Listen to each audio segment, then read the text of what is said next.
नमस्कार. मी भाऊ तोरसेकर. तुम्ही बघत आहात प्रतिपक्ष. मित्रांनो, आज मी बोलतोय ती तारीख 18 फेब्रुवारी 2026 आहे.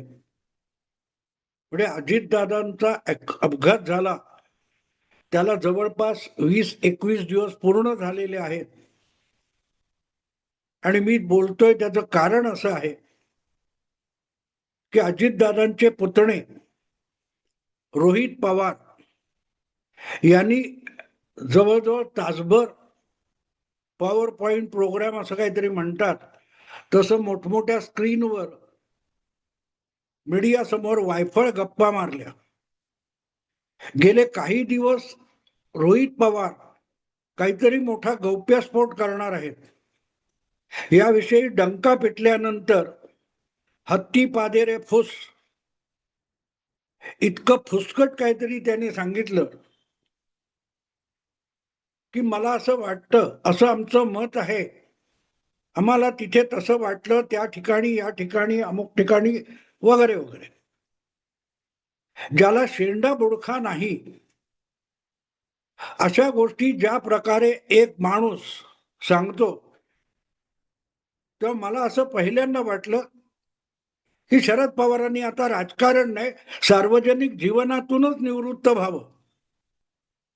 कारण त्यांच्या इतकं बिनबुडाचं, निरर्थक आणि भूलभुलैया निर्माण करणारं वक्तव्य करू शकणारा त्यांच्या तिसऱ्या पिढीचा वारस पुढे आलेला आहे. तुम्हाला आठवतं, साधारण 32 वर्षापूर्वी शरद पवारांनी याच प्रकारे दूरदर्शनवर येऊन गौप्यस्फोट केला होता. ते मुख्यमंत्री होते आणि मुंबईत एकामागून एक असे 11 बॉम्बस्फोट झाले होते. त्यावेळेला वृत्तवाहिन्या किंवा कॅमेरा घेऊन भिकाऱ्यासारखे धावत सुटलेले पत्रकार जगात कुठेही नव्हते.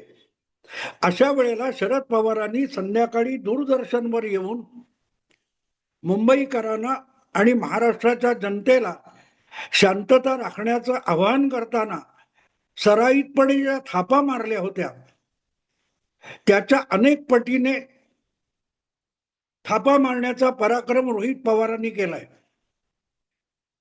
जाणीवपूर्वक विमान आदळण्यात आलं. जो विमान चालवणार आहे, पायलट आहे, तो अशा प्रकारे विमान आदळू शकतो का?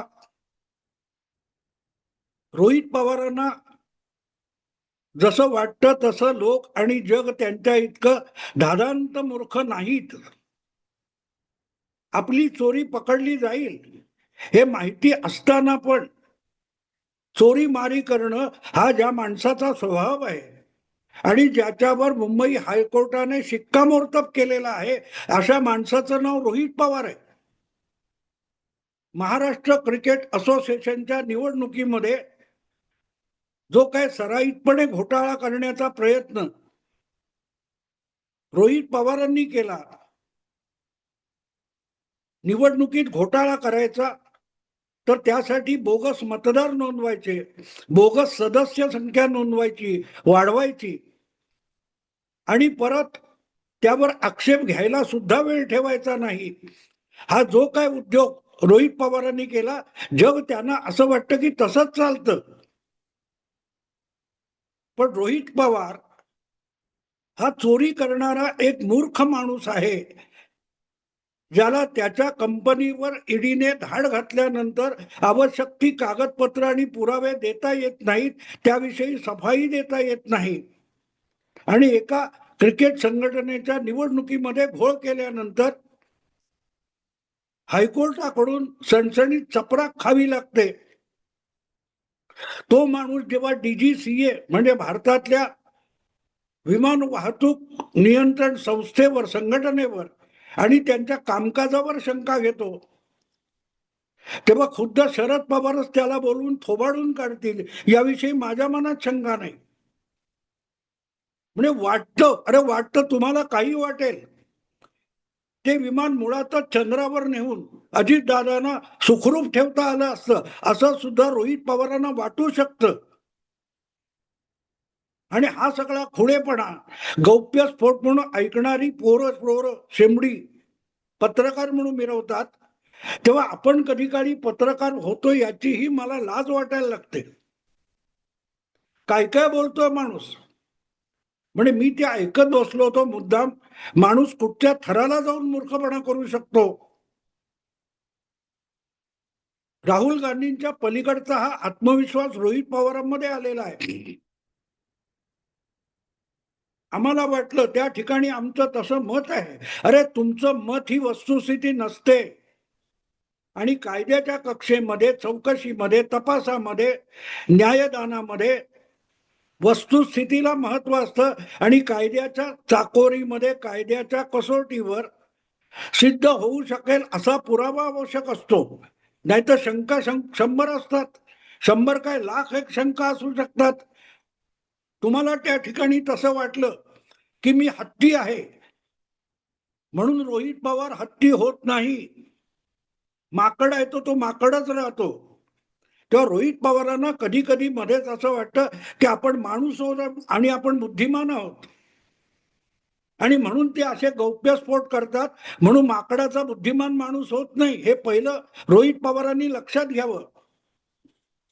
ज्या प्रकारची विधानं, हवाई वाहतूक, त्याचं नियंत्रण, त्याचा तपास, त्याच्या तपासाच्या पद्धती, विमानाची रचना याविषयी जी काय अकलेचे तारे हा माणूस तोडत होता, तो बघितल्यानंतर मला पहिल्यांदा असं वाटलं, भाऊ तोरसेकरला वाटलं, त्या ठिकाणी भाऊ तोरसेकरचं असं मत आहे की सध्या भारत भेटीवर आलेले फ्रान्सचे राष्ट्राध्यक्ष मॅक्रॉन यांनी ताबडतोब ती पत्रकार परिषद बघितली आणि भारताचे पंतप्रधान नरेंद्र मोदी यांच्याकडे मागणी केली की आम्हाला भारतामध्ये जे राफेलच्या विमानांचं उत्पादन सुरू करायचं आहे त्याचा सीईओ म्हणून रोहित पवार यांची नेमणूक करावी, असं त्या ठिकाणी भाऊ तोरसेकरला वाटलं.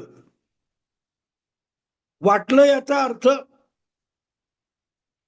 मोदी आणि मॅक्रॉन यांच्यात हा संवाद झाला असं होत नाही, असं भाऊ तोरसेकरला वाटलं रोहित पवारचा खुळचट प्रकार बघून. म्हणून ती वस्तुस्थिती नसते. कुठला धातू, कुठलं मेटल, विमानाचा पत्रा, त्यातले विविध धातू यांचा मेल्टिंग पॉइंट काय वगैरे वगैरे जे काय रोहित पवार सांगत होते, तेव्हा भाऊ तोरसेकरला त्या ठिकाणी असं वाटलं की अमेरिकेच्या अंतरिक्ष संशोधन करणाऱ्या नासाने भारताकडे मागणी केली की हा जो कोणी रोहित पवार आहे त्याच्या शरीराचा थोडा एक 10 ग्रॅम तुकडा आमच्याकडे पाठवा, त्याचा मेल्टिंग पॉइंट काय आहे आम्हाला शोधायचंय. की याला चंद्रावर नाही तर सूर्यावर उतरवला तरी रोहित पवार हा वितळून न जाता टिकून राहील का, हे आम्हाला तपासायचंय. अरे काय काय खोळेपणा माणूस बोलतो. आणि खुलचट पोरं ते 24 काय ते 60 मिनिटं 70 मिनिटं लाईव्ह दाखवतात. खोळेपणाला मर्यादा असतात असं आपण म्हणतो, पण नसतात. आईन्स्टाईन सारख्या एका महान विद्वानाचं मत आहे, शास्त्रज्ञाचं मत आहे की ब्रह्मांड आणि मानवी मूर्खपणा या दोन्हीही गोष्टी अथांग आहेत.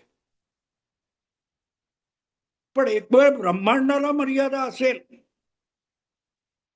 पण मानवी मूर्खपणाला मर्यादा आहेत की नाही याविषयी मी साशंक आहे.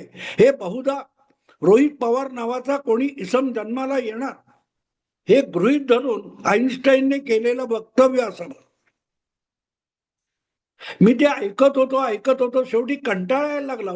माणूस काय काय बेताल बोलतोय, बेछूड बोलतोय. अजितदादांनी निवडणुकीची जी काही जिल्हा परिषद तयारी केली होती तेव्हा जी कागदपत्रांची ताकद द्यायला लागते आपल्या उमेदवारांना, ती 200 पट ताकद द्यायची असं ठरलं होतं, पण फक्त 50 पट ताकद देण्यात आली, तर 150 पट ताकद त्यांच्या मृत्यूनंतर कोणी कमी केली. अरे ह्या सगळ्या गोष्टी रोहित पवारांना कळायला लागल्या तर अजित पवार स्वतःचा पक्ष कशाला चालवतील. अजितदादा गट नावाचा जो राष्ट्रवादी पक्ष आहे त्याचं कामकाज हे अजितदादांनी आपल्या या दिवाळखोर दिवट्या पुतण्याकडे आउटसोर्स केलं होतं का? रोहित दादांना कुठून कळलं की कागदपत्रांची ताकद द्यावी लागते निवडणुकीमध्ये उमेदवारांना आणि ती 200 पट ताकद द्यायची तयारी अजितदादांनी केली होती हे रोहित पवारांना कुठून कळलं?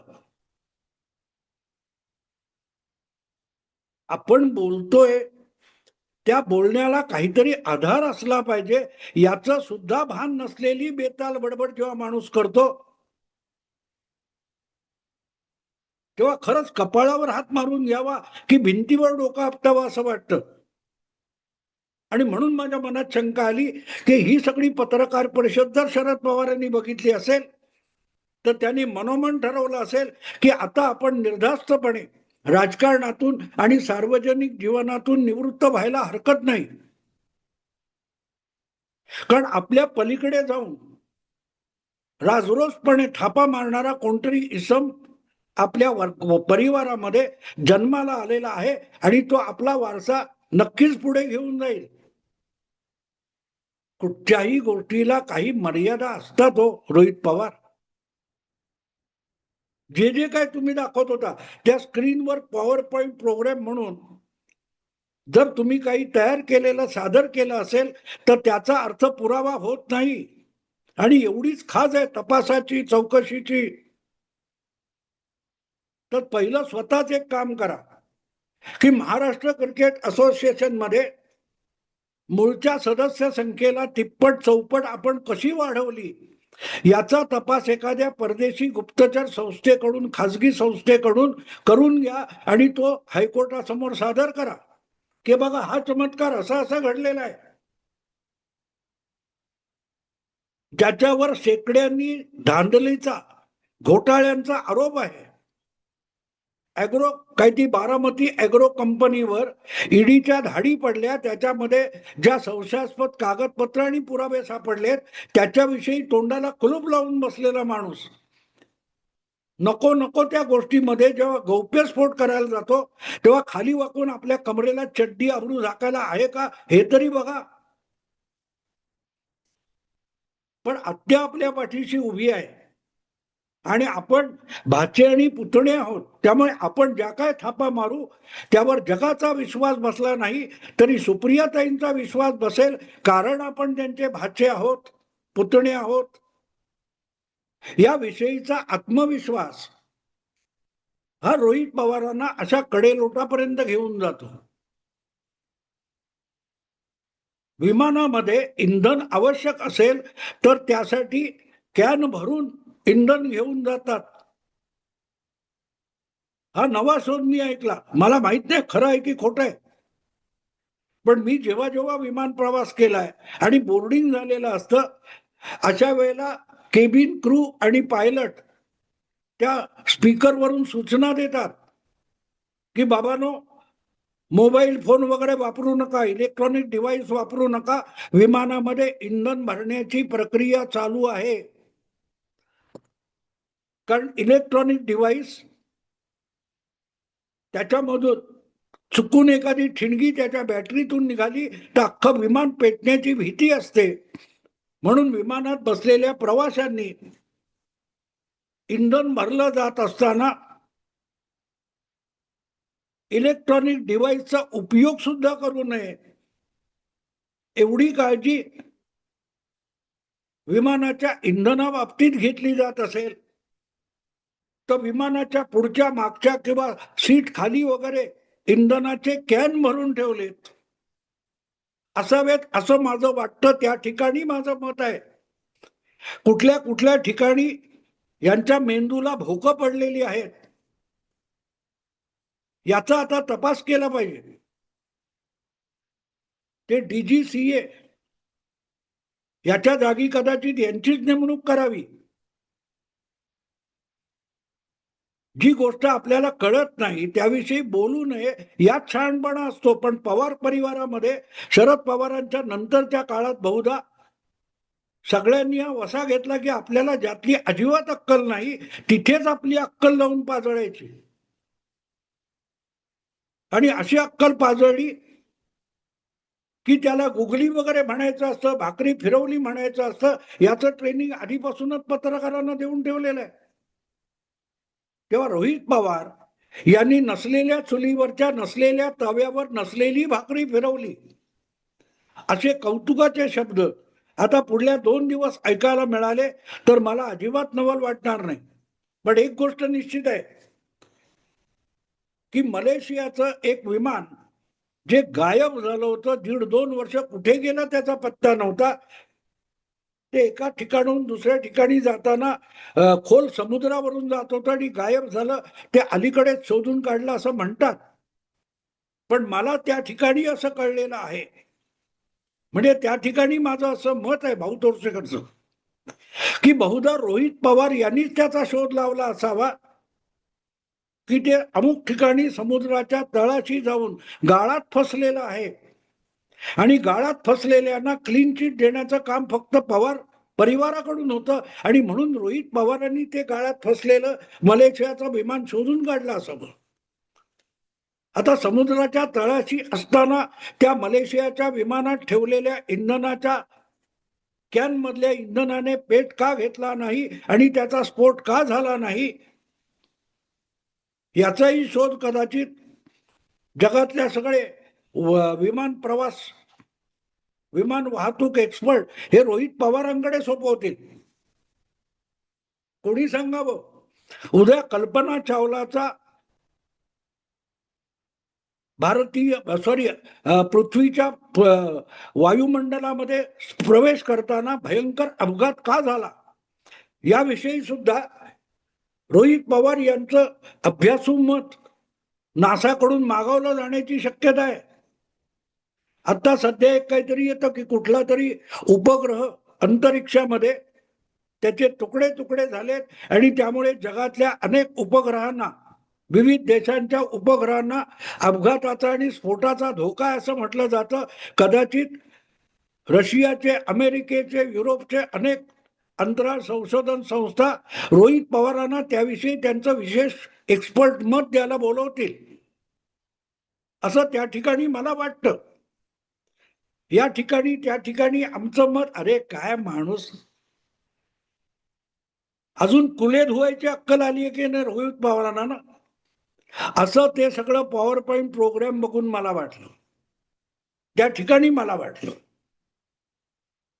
मला या निमित्ताने एक गोष्ट आठवली की 1990 मध्ये पहिल्यांदा शिवसेनेचे 50हून अधिक आमदार निवडून आले. त्यामध्ये आमच्या परळचा विठ्ठल चव्हाणचा समावेश होता, आणि त्या पहिल्या आमदारकीच्या वर्षामध्ये अर्थसंकल्पावर विठ्ठल चव्हाणनी इतकं अभ्यासपूर्ण भाषण केलं होतं की ते ऐकल्यानंतर विधानसभेतले मराठवाड्याचे शेतकरी कामगार पक्षाचे ज्येष्ठ नेते केशवराव धोंडगे यांनी असं वक्तव्य करत त्या विठ्ठल चव्हाणची पाठ थोपटली होती की यासारखे तरुण जर यापुढे विधानसभेत बोलणार असतील, भाषण करणार असतील, अभ्यासपूर्ण बोलणार असतील, तर मग आम्हाला निवृत्त व्हायला हरकत नाही. आणि खरंच केशवराव धोंडगेंनी त्यानंतर विधानसभेची निवडणूक लढवली नाही. आपल्या या दिवाळखोर दिवट्या नातवाची हा पॉवर पॉइंट प्रोग्राम आणि गौप्यस्फोट बघितल्यानंतर कदाचित शरद पवार पण म्हणतील की आता मला सार्वजनिक जीवनातून निवृत्त व्हायला हरकत नाही. रोहित पवार माझा वारसा सुरक्षितपणे पुढे घेऊन जाईल, या आत्मविश्वासाने कदाचित शरद पवार या आठवड्याभरात सार्वजनिक जीवनातून निवृत्तीची घोषणा करतील, असं त्या ठिकाणी मला वाटतं किंवा माझं मत आहे. एवढं बोलून थांबतो. आवडलं लाईक करा, शेअर करा आणि प्रतिपक्षाला सबस्क्राईब करा. नमस्कार.